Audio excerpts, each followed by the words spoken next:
The first fence post disappeared just after sunrise.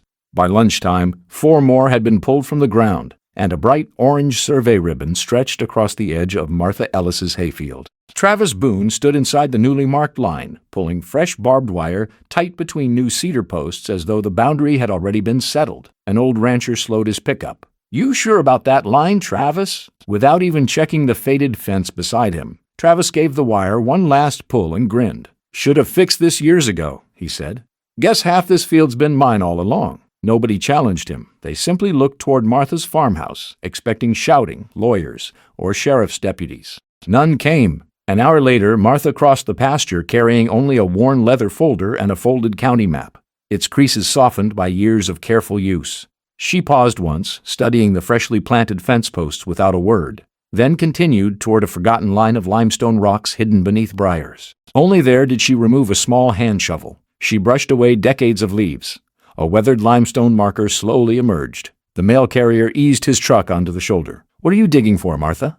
Without looking up, she smiled. "I'm not digging," she said softly. "I'm waiting for the land to remember." By the end of the week, Travis Boone would wish he'd never touched that fence. Martha knelt beside the limestone marker and brushed the last layer of damp leaves from its surface. Most people would have mistaken it for an ordinary field stone. Years of rain had rounded its edges until almost every mark had disappeared. She unfolded the county map across the grass. Its value wasn't in the paper itself. Every faded pencil note along the margins had been written by her father over 4 decades of walking these fields. Fence repairs, measured distances, quiet observations made long before GPS ever reached the valley. Her thumb stopped on a single line. "Cornerstone, 6 paces east of the Twin Walnuts."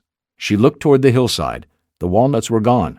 Only 2 weathered stumps remained beneath a tangle of blackberry vines. For a moment, Martha rested her hand on one of them, then slowly counted 6 careful paces. She stopped, looked down, then counted them again. Something wasn't where she expected it to be. As she brushed aside the damp soil, the edge of a rusted strip of iron caught the afternoon light. It wasn't part of a fence. It was something far older. And if it was what Martha believed it to be, Travis Boone had just made the biggest mistake of his life. Martha worked the rusted iron loose a fraction at a time. The damp soil refused to let go. When it finally came free, she turned it over in both hands. It was longer than she'd expected, thick enough that no ordinary fence post could have bent it this deeply into the ground.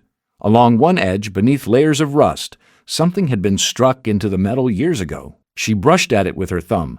The marking was still impossible to read. Across the pasture came the sharp, steady sound of a hammer.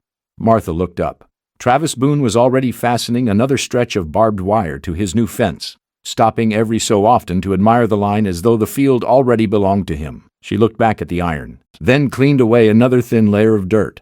Still nothing. For the first time that morning, uncertainty crossed her face. She slipped the iron carefully into the leather folder instead of leaving it exposed. If this piece mattered, she wasn't prepared to guess why, but she knew one thing. Before Travis finished building that fence, someone else needed to see what had just come out of the ground. Martha didn't drive home. Instead, she wrapped the rusted iron in an old shop towel and carried it into the passenger seat as carefully as if it were made of glass. Across the road, the steady sound of hammering hadn't stopped. Travis was already setting another row of cedar posts. Every new strike echoed across the pasture, each one making the fresh fence a little longer. He never once looked in Martha's direction. That worried her more than if he had. People who rushed usually expected to win. People who hurried this much were often afraid someone else might arrive first. 20 minutes later, Martha turned onto a narrow gravel lane lined with aging maple trees. At the very end stood a weathered white farmhouse with a rusted mailbox that still read, Harold Mercer. The porch was empty. The workshop door stood half open. Inside, rows of old tripods, survey rods, and yellowed field books rested exactly where they'd been left years ago. Martha remained at the doorway, the iron still hidden beneath the towel. She hadn't come to ask Harold who owned the land. She had come to ask a far more dangerous question. "Have you ever seen one of these before?" Harold Mercer didn't answer immediately. He unfolded the old shop towel and stared at the rusted iron for so long that Martha began to wonder if she'd made the trip for nothing. Finally, he reached for a small brass wire brush hanging above his workbench. "Mind if I try something?"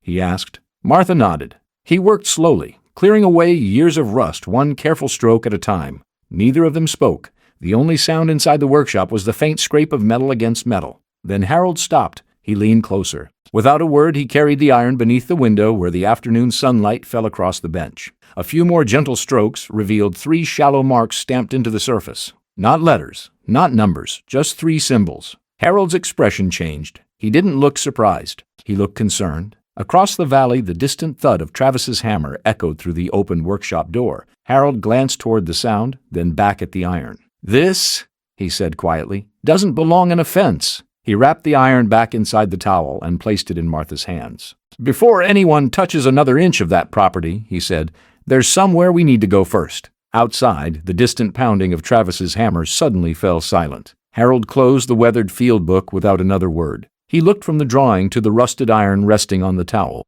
For several seconds he simply stared. Then he exhaled. "I've seen these before," he said quietly. "They weren't used on ordinary fence lines." Martha waited. "So, does this prove the boundary?" Harold slowly shook his head.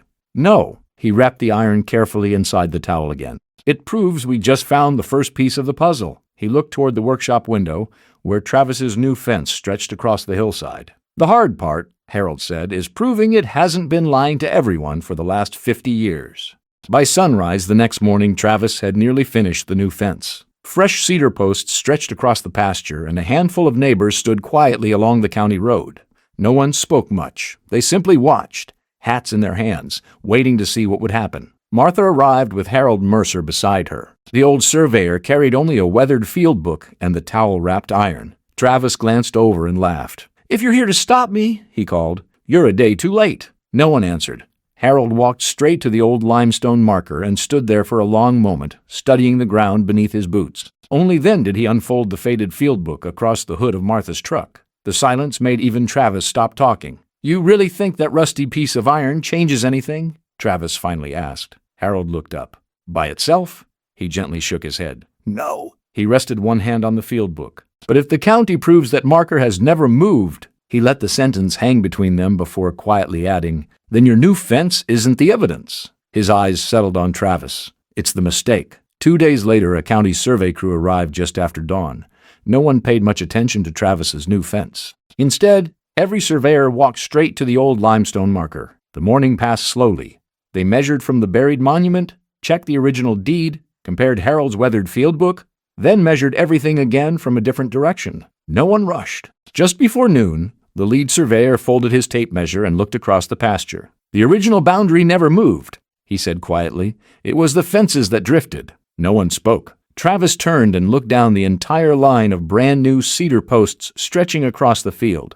Only then did he understand. Every post, every roll of wire, every hour he'd spent building that fence had been placed on someone else's land. He stood there for a long moment saying nothing. Then he slowly removed his work gloves, walked to the nearest cedar post, and pulled it from the ground himself. The neighbors watched in complete silence. Martha never smiled. She simply returned to the old limestone marker and brushed away the loose dirt gathering around its base, just as she had done days earlier. Some boundaries survive because they're protected by fences.